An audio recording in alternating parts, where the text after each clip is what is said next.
In this video, I'm going to show you how to create a component in Figma. Let's say you've created a button, icon, or any reusable design that you don't want to recreate again and again.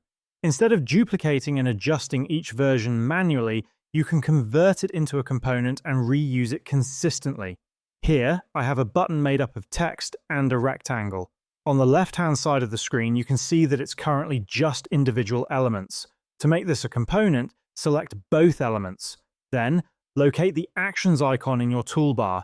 The toolbar might be at the bottom of your screen or at the upper left, depending on your Figma version. Click the icon and choose Create Component.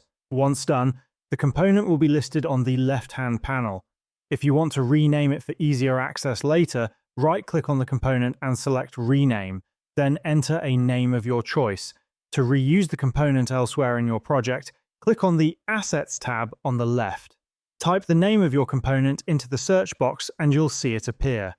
Drag and drop it anywhere on your canvas to create an instance.